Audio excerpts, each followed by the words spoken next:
Oke, kenalin nama saya Hada Aditya Nugraha dari Fakultas Ilmu Pendidikan atau FIP dari Prodi Pendidikan Khusus Angkatan 2021. Assalamualaikum warahmatullahi wabarakatuh. Perkenalkan, nama saya Vicente Syamel dari Fakultas FMIPA, Prodi Kimia B 2022.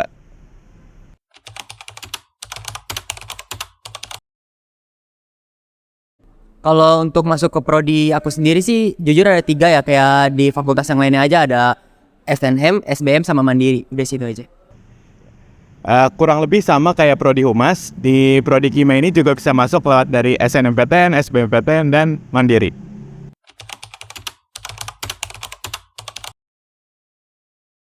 Kalau di BEM Prodi PKH sendiri yang waktu itu pertama ada fiksi, itu kayak sejenis seminar, terus ada juga workshop, itu sama juga kayak seminar gitu. Terus yang paling umum itu PKKMB sama PKMP, tapi kita juga punya program unggulan namanya IC, pokoknya in Special Education on Charity gitu. Seingat saya, yang pertama itu ada PKKMB, ada PKMP, terus ada Chief, ya itu dan lain-lain. Oke, cuma 3 ya berarti ya? Ada yang lupa. Oh, ada yang lupa. Ya.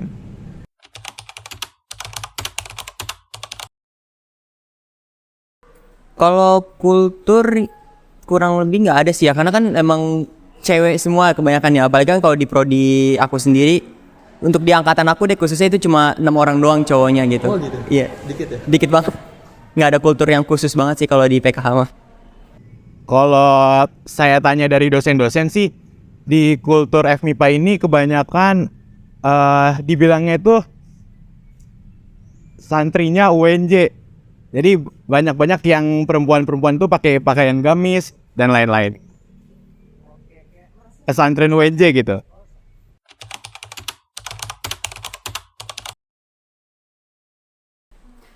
Yang membuat bangga, kalau jujur dari pribadi kan aku benar-benar berusaha untuk masuk ke prodi itu selama 2 tahun ya. Jadi untuk tahun ini tuh kayak benar-benar bisa masuk ke prodi itu tuh kayak seneng banget gitu. Karena udah nunggu 2 tahun untuk bisa masuk ke prodi itu. Jadi benar-benar impian kakak banget ya? Iya. Oke, yang membuat saya bangga di Prodi Kimia ini ya yang pertama, saya bisa keterima di UNJ ini juga saya sudah bangga. Terus di tempat prodi yang saya sukai ini juga saya.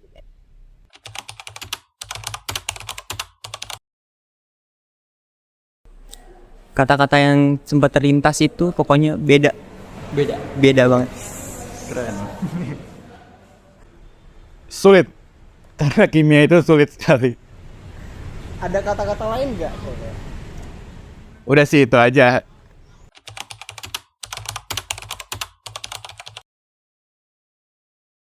Kalau dress khusus itu nggak ada ya, cuma kalau untuk di kelas pribadi kadang kita suka nggak janjian sih, tapi kadang hari Kamis suka tiba-tiba pakai batik gitu. Cuma kalau yang paling umum itu keseringan yang syari-syari gitu, kayak yang panjang gitu. Tapi nggak ada juga yang nggak pakai kerudung atau juga yang kerudungnya biasa aja gitu. Nggak ada yang dress khusus banget sih. Tapi yang itu bukan ketentuan dosen kayak? Enggak, kalau untuk ketentuan dosen sendiri sih asalkan bebas sopan kayak kalian, boleh pakai kaos tapi yang berpolo gitu, kayak yang berkerah gitu, nggak boleh yang kaos oblong banget gitu. Kalau di Prodi Kimia sih bebas setiap harinya pakai kemeja biasa, asalkan pakai pakaian berkerah dan celananya itu harus kain.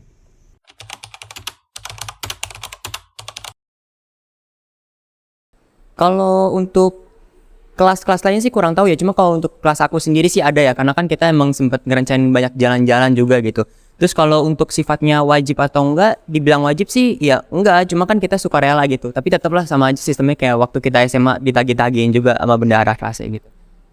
Dan itu ditagihinnya tiap bulan. Tiap bulan. Kalau di prodi saya sendiri itu inisiatif dari kelasnya sendiri untuk membuat uang kas dan dibayarnya itu sebulan itu 2 kali.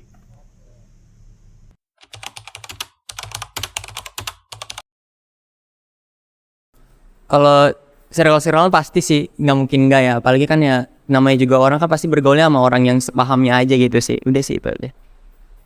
Kalau circle-circlean sih ada, itu wajar karena kebanyakan tuh circle-circlean tergantung arah gimana dia pulang. Mungkin ada yang naik TJ bareng-bareng sama circle TJ, terus ada yang naik kereta mungkin bareng-bareng sama yang circle kereta gitu. Oke.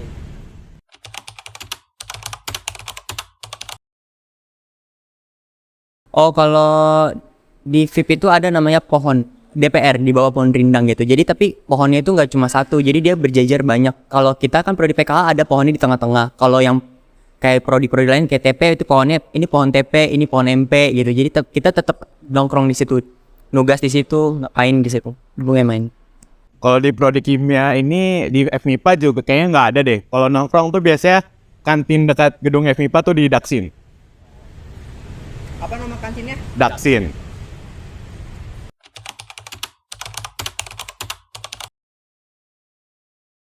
Kalau itu sih pasti ada ya, apalagi tiap kelas pasti ada, tiap angkatan juga ada. Dan kalau untuk dikenal dosen sih, ya pasti dikenal dosen sih kalau yang menonjol. Cuma ada juga yang benar-benar biasa aja juga ada, semuanya ada di situ deh, di prodi ada.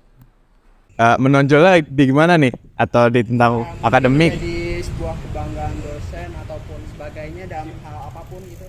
Kalau kebanggaan dosen sih nggak ada. Paling menonjolnya tuh di akademik. Kalau misalkan emang dia pinter banget, dia biasanya suka ngejawab pertanyaan-pertanyaan dosen, gitu aja sih. Oke, kira-kira selain itu ada nggak sih prestasi yang udah teman kalian dapetin di prodi ini?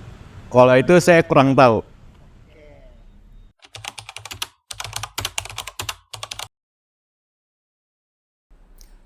Kalau untuk berteman sih sama siapa aja ya, apalagi kan kalau misalkan untuk dari jurusan berbeda tuh kayaknya seneng banget karena kan kita dapat banyak ilmu, dapat banyak relasi juga gitu. Dan nggak muluk-muluk juga, nggak monoton lah ibaratnya kan kalau misalkan teman-teman prodi kan itu aja, terus ngebahas ini itu aja gitu. Cuma untuk pertemanan sendiri sih emang agak kurang juga sih sosialisasinya karena kita kan nggak ikut yang lingkungan organisasi kampus yang temennya dari prodi-prodi lain gitu. Tapi kayaknya seru aja sih kalau misalkan punya banyak temen dari prodi-prodi lain gitu. Kalau saya sendiri sih berteman dengan siapa aja ya, maupun satu prodi maupun prodi lain, karena yang saya pingin tuh menambah relasi, penting buat saya.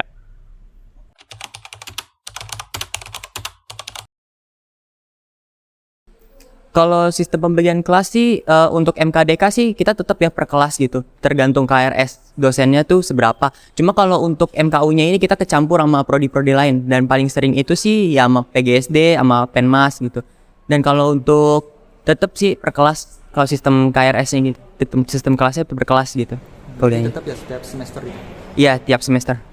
Kalau di prodi kimia sih selalu sama dari tahun pertama sampai tahun selanjutnya. Berarti dari semester awal sampai semester skripsi itu bakal disamain? Disamain. Oke.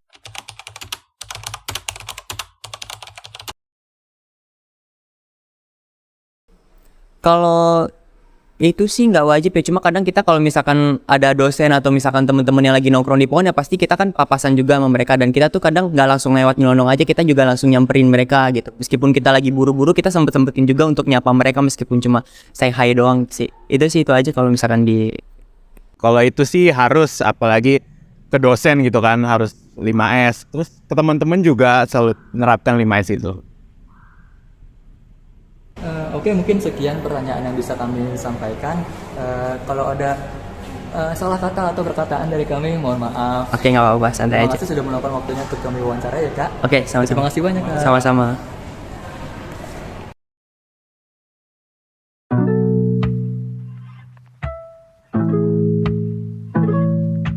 Kebudayaan secara etimologi. Kata culture atau budaya berasal dari bahasa Latin yaitu colere yang berarti mengolah atau mengerjakan. Kata culture dalam bahasa Inggris juga dapat diartikan sebagai kultur dalam bahasa Indonesia yang berarti kebudayaan. Kebudayaan dari para ahli. Menurut Selo dan Sulaiman, kebudayaan merupakan seluruh hasil karya, rasa, serta cipta dari masyarakat.